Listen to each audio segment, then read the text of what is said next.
नमस्कार दोस्तों, स्वागत है आपका स्टडी हिंदी यूट्यूब चैनल में। स्वागत करता हूँ एक और बहुत ही इंपॉर्टेंट वीडियो में। दोस्तों डेली बेसिस पे मॉर्निंग में आपको ये वीडियो मिल रही है, लगातार कंटिन्यू भी किया जाएगा। दोस्तों आज है 4 मार्च, तो आज कुछ निर्णायक आने वाला है ग्रुप डी एग्जामिनेशन से रिलेटेड और एनटीपीसी एग्जामिनेशन से रिलेटेड। जैसे ही कुछ नोटिफिकेशन आएगा मैं आपको सबसे पहले बताऊँगा। उससे पहले दोस्तों, अगर आप एग्जामिनेशन में लगे हैं तो जीके जीएस के टॉप 100 क्वेश्चन का हम लोग मोस्ट इंपॉर्टेंट क्वेश्चन को रिवीजन करेंगे, जो निश्चित तौर पर आपके आगामी एग्जामिनेशन में पूछे जाने वाले हैं। तो बहुत ही ध्यान से दोस्तों इन 100 प्रश्नों को देखिएगा, और जैसे कोई अपडेट आएगा दोस्तों मैं तुरंत आपको बताऊंगा। एंड प्लीज़ वीडियो को आप लोग लाइक कर दीजिएगा और शेयर कर दीजिएगा दोस्तों के साथ। मैं लगातार सभी इंपॉर्टेंट चीज़ें आपको डिलीवर करता रहता हूँ। तो चलिए शुरू करते हैं सबसे पहले क्वेश्चन से। क्वेश्चन नंबर 1 देखिए, प्रधानमंत्री नरेंद्र मोदी ने बीना पनकी मल्टी प्रोजेक्ट पाइपलाइन परियोजना का उद्घाटन किया। ये किस राज्य में है? जी हाँ दोस्तों, ये उत्तर प्रदेश राज्य में है। ठीक है, बीना पनकी इसका उद्घाटन किया, अभी बताऊंगा इसके बारे में। देखिए, प्रधानमंत्री नरेंद्र मोदी ने बीना पनकी मल्टी प्रोजेक्ट पाइपलाइन परियोजना का उद्घाटन किस दिन किया था? दोस्तों ये दिसंबर के महीने में 2021 में किया गया था। अब उत्तर प्रदेश के सीएम का नाम आप सभी को पता है, योगी आदित्यनाथ, और गवर्नर कौन से? Anandiben Patel. And chief justice दोस्तों यहाँ के हैं राजेश बिंदल। और आपको पता है उत्तर प्रदेश में चुनाव है, अंतिम चरण का चुनाव होने वाला है। 403 सीटों पर चुनाव दोस्तों होने वाला है। और कितने चरण में चुनाव हुआ है टोटल? तो 7 चरणों में चुनाव हुआ है। 10 तारीख को आपका रिजल्ट आ जाएगा। बीना पनकी, देखिए बीना जो है वे कहाँ पे है? मध्य प्रदेश में। और पनकी कहाँ पे? कानपुर में है। यहीं पे देखिए इसका उद्घाटन किया गया, याद रखेंगे। अब देखिए एक तरीके से ये क्या है, तो पेट्रोलियम उत्पाद के सरल परिवहन के लिए किस पाइपलाइन परियोजना का उद्घाटन किया? इस प्रकार से भी क्वेश्चन बन सकते हैं। तो बीना पनकी के लिए किया गया। इसकी लंबाई दोस्तों कितनी है? तो 365 किलोमीटर की टोटल लंबाई है। और ये राष्ट्र के नाम इसको समर्पित किया गया, स्टेट नहीं है, टोटल राष्ट्र के नाम। 8वां क्वेश्चन देखते हैं। सभी प्रश्न महत्वपूर्ण, ध्यान से पूरा प्रश्न देखिएगा। रेणुका बांध परियोजना कहाँ पे स्थित है? जी हाँ, बांध परियोजना जरूर आता है, तो हिमाचल प्रदेश में है।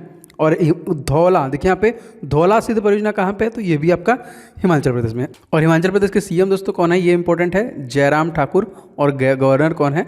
राजेंद्र विश्वनाथ आर्लेकर।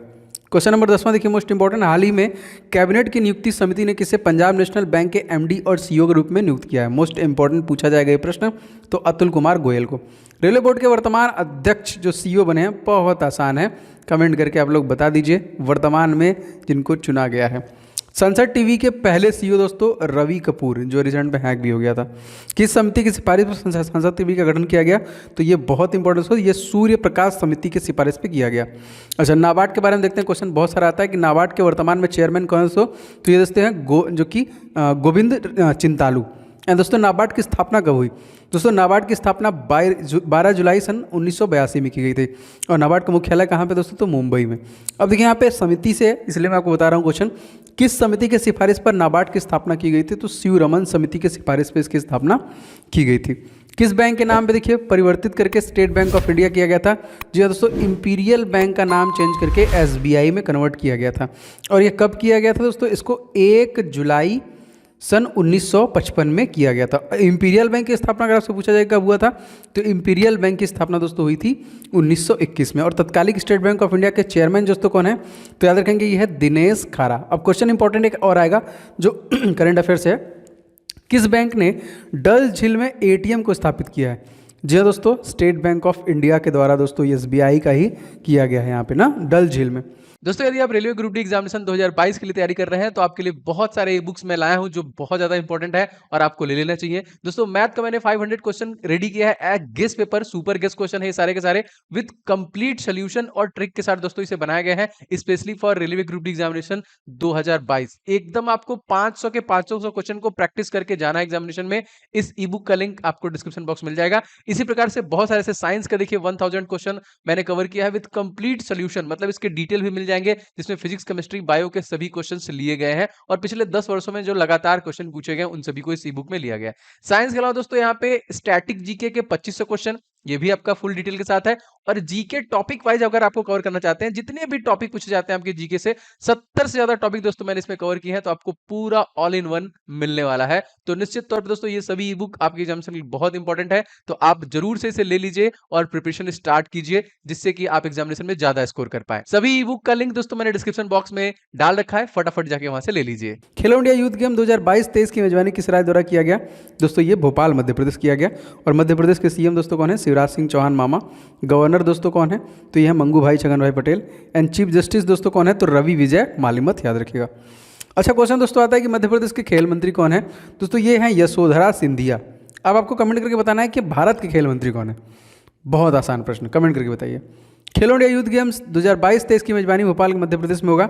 इसकी घोषणा किसने की? तो ये यशोधरा सिंधिया द्वारा किया गया। आइस हॉकी चैंपियनशिप का आयोजन कहाँ पे किया गया दोस्तों? तो ये लद्दाख में किया गया।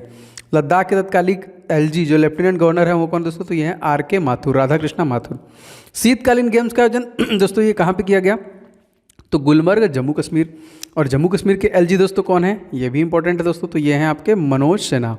ठीक है। ई वेस्ट क्लिनिक कहाँ पे दोस्तों स्थापित किया जाएगा? तो ये भोपाल में। मोस्ट इंपॉर्टेंट, काफ़ी बार क्वेश्चन आता है, भोपाल गैस त्रासदी कब हुआ था? तो बहुत ही आसान प्रश्न है, देखते हैं कौन कौन बताता है, बताइए कमेंट करके। बस डेट ईयर बताना है आपको। मिथाइल आइसोसाइनाइड गैस लीक हुआ था इसमें।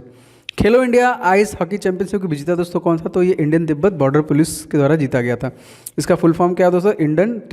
Indo Tibet border police. और हाल ही में देखिए एशियन हॉकी चैंपियनशिप का विजेता कौन बना है? हॉकी, तो दोस्तों ये साउथ कोरिया बना है। कौन बना है? South Korea. ठीक है।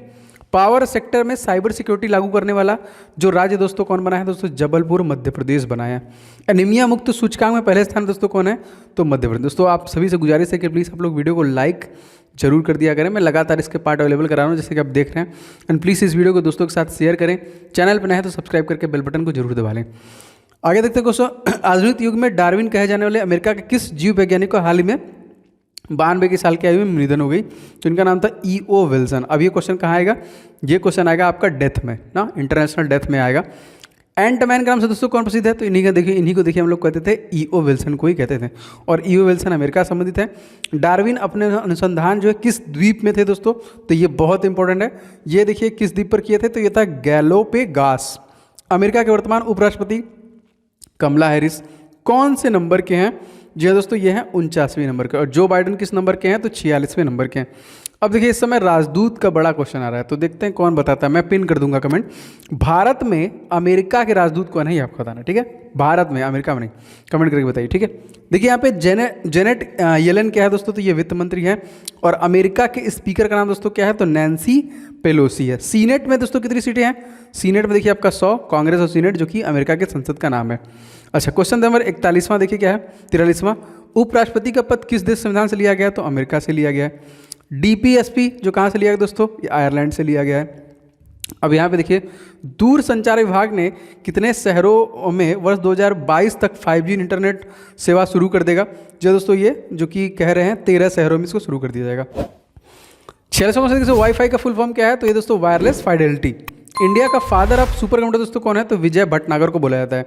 और इंडिया का जो फास्ट सुपर कंप्यूटर कौन सा दोस्तों? तो फुगाकू जो कि सबसे फास्ट है। कंप्यूटर से प्रश्न दोस्तों बनते हैं आपके एग्जामिनेशन में। लैन का फुल फॉर्म क्या है दोस्तों? ये लोकल एरिया एंटर हो जाएगा। अब देखिए आपको यहाँ पूछा जाएगा ट्राई, यहाँ पे नहीं लिखा हुआ है। ट्राई के अध्यक्ष दोस्तों कौन है? तो PD वघेला। और ट्राई का दोस्तों फुल फॉर्म क्या होता है? Telecom regulatory authority of India. और ट्राई की दोस्तों स्थापना किस अधिनियम के तहत हुई थी? तो 1997 अधिनियम के द्वारा किया गया था, जो सभी जितनी टेलीकॉम कंपनियां उन पर कंट्रोल रखती है। यहाँ पे 53वां क्वेश्चन किया, मीराबाई चानू का संबंध दोस्तों किससे है? मणिपुर से है। Most important. MC Mary Kom किस राज्य संबंधित है? तो ये भी मैरी कॉम से है। जो अनब्रेकेबल है इन्हीं की आत्मकथा है। 50वां क्वेश्चन, हाल ही में किस भारतीय ने को global environment and climate action citizen award प्रदान किया गया? तो ये वीरल देसाई को दिया गया। Global environment and action citizen award दोस्तों कहाँ पे दिया गया है? तो ये दुबई में दिया गया था। भारत का ग्रीन मैन किसे कहते हैं? बहुत इंपॉर्टेंट प्रश्न याद रखेंगे, वीरल देसाई को ही कहते हैं। वीरल देसाई के द्वारा दोस्तों कौन सा अभियान चलाया गया था? तो सत्याग्रह अगेंस्ट पॉल्यूशन। देखिए ये अभियान इनके द्वारा चलाया गया था। एशिया पर्यावरण परिवर्तन पुरस्कार दोस्तों किसे दिया गया? ये दिया गया सुष्मिता लेंका को। सुष्मिता लेंका किस राज्य संबंधित है दोस्तों? उड़ीसा राज्य संबंधित है। उड़ीसा राज्य के CM दोस्तों कौन है? नवीन पटनायक। गवर्नर कौन है दोस्तों? Ganeshi Lal. And chief justice दोस्तों कौन है? S मुरलीधर। सुष्मिता लेंका को एशिया पर्यटन पुरस्कार किसके संरक्षण में प्रदान किया गया? दोस्तों ये पैंगोलिक संरक्षण के जो कि इसके लिए स्पेशली दिया गया। नर्मदा बचाओ आंदोलन में मुख्य भूमिका किसका दोस्तों? तो ये मेघा पाटेकर का था, याद रखेंगे। देखिए अप्पिको आंदोलन किस राज्य संबंधित दोस्तों? तो ये कर्नाटक राज्य से संबंधित है। कर्नाटक राज्य के CM दोस्तों कौन है? तो बसराज बोम्बई। ठीक है, थावर चंद्र गहलोत गवर्नर हैं। और दोस्तों यहाँ पे अवस्थी जो ऋतुराज अवस्थी यहाँ पे चीफ जस्टिस हैं। COP27 का आयोजन दोस्तों कहाँ पर होगा? दोस्तों ये मिस्र में किया जाएगा। मिस्र में ही सबसे लंबी नदी है, बताइए कौन सी नदी है जिसकी लंबाई है 6650 किलोमीटर? कमेंट करके बताइए आप लोग। COP26 का आयोजन दोस्तों कहाँ पे किया गया? तो ये देखिए ग्लासगो में किया गया। हाल ही में सामाजिक न्याय के लिए मदर टेरेसा मेमोरियल अवार्ड 2021 किसे दिया गया? तो अनिल प्रकाश जोशी को दिया गया। और मदर टेरेसा अवार्ड 2021 किसके द्वारा दोस्तों दिया गया? तो हारमोनी फाउंडेशन द्वारा ये दिया गया है। मदर टेरेसा मेमोरियल अवार्ड किस लिए दिया जाता है दोस्तों? तो पर्यावरण संरक्षण सामाजिक न्याय के लिए दिया जाता है। ग्रेटा थनबर्ग दोस्तों किस देश से संबंधित है? बहुत बार प्रश्न आया है, तो स्वीडन से संबंधित है। अर्थ शॉर्ट पुरस्कार किसे सम्मानित किया गया? तो ये विद्युत मोहन। राष्ट्रीय लोकमान्य तिलक पुरस्कार किसे दिया गया? तो साइरस पूनावाला। लोकमान्य तिलक की पत्रिका का नाम दोस्तों क्या था? केसरी मराठा। सुभाष चंद्र बोस आपदा प्रबंधन पुरस्कार से दिया गया? डॉक्टर राजेंद्र भंडारी। 1938 में हरिपुरा अधिवेशन की अध्यक्षता किसने की थी दोस्तों? तो सुभाष चंद्र बोस के द्वारा ही दोस्तों ये किया गया था। 75 देखते हो, 75वां क्वेश्चन क्या है? 1939 में कौन सी संस्था का निर्माण सुभाष चंद्र बोस द्वारा किया गया? तो फॉरवर्ड ब्लॉक की जो किया गया था दोस्तों, किसके द्वारा किया गया था? सुभाष चंद्र बोस के द्वारा। इंदिरा गांधी शांति पुरस्कार किसे प्रदान किया गया? दोस्तों ये प्रथम नाम से फाउंडेशन उसी को दिया गया। हाल में दोस्तों जो कि people for ethical treatment of animal जो पेटा है, किस वर्ष 2021 में पर्सन ऑफ द ईयर चुना गया? तो आलिया भट्ट को दोस्तों चुना गया है। और पेटा का फुल फॉर्म बहुत बार हुआ है, तो people for ethical treatment for animal. World wide life fund, इसका लोगो दोस्तों क्या है? पांडा।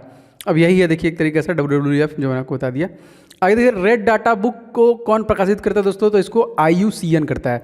और आपसे पूछा जाएगा कि इसका फुल फॉर्म क्या है? तो international union for conservation nature. संयुक्त राष्ट्र पर्यावरण कार्यक्रम का मुख्यालय दोस्तों कहाँ पे है? Nairobi Kenya. संयुक्त राष्ट्र पर्यावरण की स्थापना कब हुई? तो 5 जून 1972। हाल ही में किसे राष्ट्रीय सुरक्षा परिषद सचिवालय के उपराष्ट्रीय सुरक्षा सलाहकार नियुक्त किया गया है? तो विक्रम मिश्री को दोस्तों यहाँ पे चुना गया है। चीन संबंधित मामलों के विशेषज्ञ दोस्तों कौन है? विक्रम मिश्री ही है। नेशनल सिक्योरिटी एडवाइजर दोस्तों कौन है? अजीत डोभाल। पाकिस्तान संबंधी मामलों के विशेषज्ञ कौन है? अजीत डोभाल हैं। NSA का फुल फॉर्म दोस्तों क्या होता है? National security adviser. And BSF के जो प्रमुख है वो कौन है? पंकज कुमार सिंह। अगर आपसे पूछा जाएगा कि CRPF के दोस्तों प्रमुख कौन है? तो ये हैं दोस्तों कुलदीप सिंह। CISF के दोस्तों कौन है? सीलवर्धन सिंह। असम राइफल्स के प्रमुख कौन है? प्रदीप चंद्रन। कार्बोवैक्स वैक्सीन के निर्माता कंपनी दोस्तों कौन है? तो बायोलॉजिकल ई कंपनी दोस्तों है यहाँ पे। DNA आधारित पहली वैक्सीन दोस्तों कौन सी है? इसका नाम क्या है? इसका नाम है जायकोव डी। और जायकोव डी कौन सी कंपनी दोस्तों? तो ये देखिए जाइडस कैडुला के द्वारा। टीका उत्सव दोस्तों जो कि मनाया गया कब से कब तक के लिए? तो 11 अप्रैल से लेकर 14 अप्रैल के बीच में मनाया गया। सत्यशोधक समाज, इसके संस्थापक दोस्तों कौन है? तो ज्योतिबा फूले।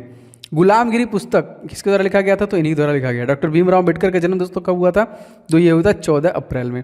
देखिए सुपर फास्ट रिवीजन मैं आपको दे रहा हूँ डेली बेसिस पे, इससे आप लिमिटेड टाइम में बहुत अच्छे अच्छे प्रश्नों को रिवाइज भी कर ले रहे हैं। तो इसी तरह आपको डेली बेसिस पे मिलेगा, इसका प्लेलिस्ट बना दिया हूँ मैं। आप कभी भी इस क्लास को छोड़ा मत करें, आप डेली अपडेटेड रहेंगे इन सभी क्वेश्चन से। वीडियो कैसा लगा आप कमेंट करके जरूर बताएं। अच्छा लगा है तो प्लीज़ वीडियो को लाइक आप करके मनोबल बढ़ाते रहें हमारा। इस वीडियो को शेयर करें, चैनल पर आए तो सब्सक्राइब करके बेल बटन जरूर कर लें। दोस्तों अगर आप ब्लॉग देखना चाहते हैं तो मैंने ब्लॉग का भी चैनल एक बना दिया है, आप उसे देख सकते हैं, सब्सक्राइब कर सकते हैं। और ओम जायसवाल नाम से जो हमारा सेकंड चैनल है उस पर भी लगातार कंटेंट मिल रहे हैं, तो आप उसे भी सब्सक्राइब कर लीजिएगा। बहुत सारे बुक्स जो मैंने बनाए हैं सबका लिंक मैंने डिस्क्रिप्शन बॉक्स में डाल दिया है, आप फटाफट वहाँ से ले सकते हैं। जैसे कोई अपडेट आता है रिगार्डिंग जो नोटिफिकेशन, तो मैं जल्दी से आपको बताऊंगा। Thank you so much, bye bye, take care, जय हिंद।